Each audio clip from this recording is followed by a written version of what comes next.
दोस्तों, आपको है किसी का इंतजार और आप उनके स्वागत में खड़े हैं और आपके साथ में सभी स्वागत में खड़े हुए हैं।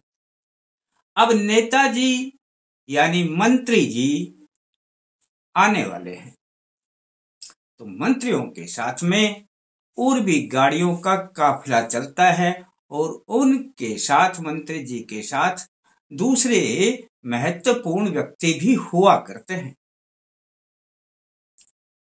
अब आपने पूरी तैयारी कर रखी है कि जब मंत्री जी आएंगे तो उनको माला पहनाएंगे। तो उनके साथ में कोई भी हो, आपको किसी से कोई फर्क नहीं पड़ता, सबसे प्रथम स्वागत मंत्री जी का ही हुआ करता है। अब दोस्तों, जब उनके भाषण होते हैं तो और जो दूसरे व्यक्ति हैं वो भाषण देते हैं और सबसे अंत में मंत्री जी भाषण देते हैं, क्योंकि वह उस सभा के या उस सम्मेलन के वीआईपी हैं। अब मेरी बात को आप भली प्रकार से समझ गए होंगे। दोस्तों, इसी पर आधारित है यह वीडियो और आप समझ पाएंगे कि मैं कहना क्या चाहता हूं। दोस्तों, कई बार आप कह देते हैं कि हमें पता ही नहीं कि पितृदोष कैसे बन गया। अब पितृदोष बनने के बहुत कारण हो सकते हैं, लेकिन जिनमें से एक कारण आज मैं बताऊंगा, वह कारण आपको भी नहीं पता और पितृदोष बन जाता है और आपको भारी दोष लगता है। आप समझ ही नहीं पाते कि पितृदोष बना कैसे, हमने तो कोई गलती की ही नहीं। तो आइए मैं आपको इसी विषय पर आज समझा देता हूं। दोस्तों,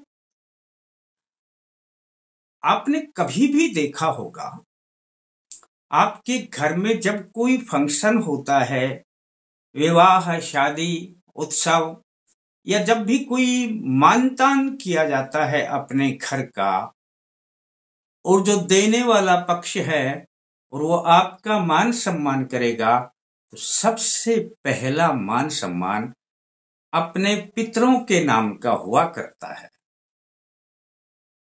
और जैसे सबसे पहला मान सम्मान पितरों का हुआ करता है, इसी प्रकार से जब दोस्तों कोई भी पूजा चौकी लगा करके की जाती है, जिसको कि अनुष्ठान रूप में या बड़ी पूजा के रूप में या किसी भी ब्राह्मण के द्वारा अनुष्ठान भी करवाते हैं या कोई भी कार्य करवाते हैं मांगलिक, आपने देखा होगा कि सब पूजाओं के अंत में पितृदेव की पूजा की जाती है। यानी कि मानतान में सबसे पहले और पूजा में सबसे अंत में, जैसे कि सबसे अंत में अपने वीआईपी के भाषण हुए। अब आप मेरी बात को समझ गए होंगे। नवरात्रि में आप अपनी जी जान से, बड़ी तमन्ना से, प्रेम से पूजा करते हैं, परंतु आपने अगर यह पूजा नहीं की तो समझ लेना बन जाएगा पितृदोष। मैं सत्यनारायण शर्मा, जय माता दी बोलते हुए अल्टीमेट ज्ञान में आपका हार्दिक स्वागत करता हूं। दोस्तों, जिस प्रकार मैं बताया करता हूं कि सबसे पहले हम जब बोलते हैं तो अपने गणेश जी की स्थापना से हमारी शुरुआत हुआ करती है। ओम श्री गणेशाय नमः। अब गणेश जी के साथ में सभी देव आ जाएंगे, लेकिन हमें बोलना पड़ेगा। आपने बोल दिया, आपने गणेश जी को याद किया, ओम श्री गणेशाय नमः, और अक्सर ऐसा हुआ करता है, भले ही आप नव दुर्गे की आप चौकी लगाएं, उसके साथ में हम गणेश जी अवश्य रखते हैं, उन्हीं के साथ में सभी देव आते हैं। उनके साथ में बोला जाता है ओम श्री स्थान देवताभ्यो नमः, यानी कि हमारे स्थान पर विराजमान, आपके घर में भी अब जो देवता आपने विराजमान कर रखे हैं उस स्थान के देवता है। ओम श्री स्थान देवताभ्यो नमः। तो बात आपको याद हो।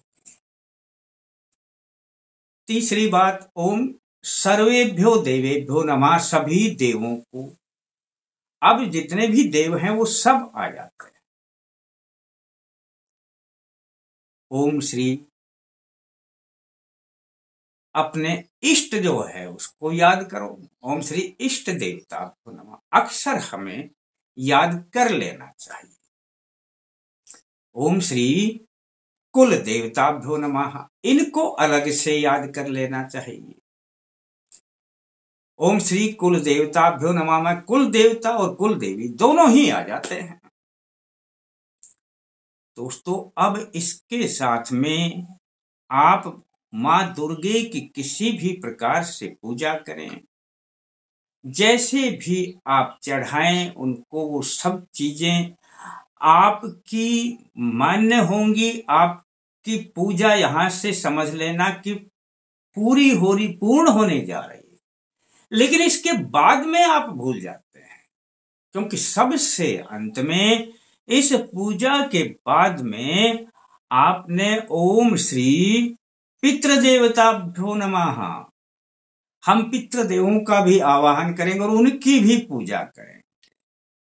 ओम श्री पितृदेवताभ्यो नमः। हम अक्सर अपने पितृदेवों को पूजा में भूल जाते हैं। बहुत से व्यक्तियों का तो ये विचार हुआ करता है कि पितृदेव की पूजा तो अलग से ही की जाती है, देवों के साथ पितरों का क्या संबंध। या फिर सोचते होंगे कि उनकी तो दक्षिण की तरफ मुख करके पूजा की जाती है, हम पूर्व की तरफ मुख करके पूजा कर रहे हैं। तो सबसे भारी गलती हम यही करते हैं। देवताओं के साथ में पितरों की पूजा अवश्य होती है। ओम श्री पितृदेवताभ्यो नमः पहले भी बोल दें तो बाद में भी बोल दें, आवाहन करना है तो पहले भी बोल दें, और एक एक की बारी बारी पूजा कर रहे हैं तो सबसे बाद में पितृदेवों की अपनी पूजा करें। दोस्तों, हमारे दोष, यदि हम पितरों को अपने देवों के साथ में मनाते नहीं हैं, याद नहीं करते हैं, तो समझ लेना बन जाएगा पितृदोष।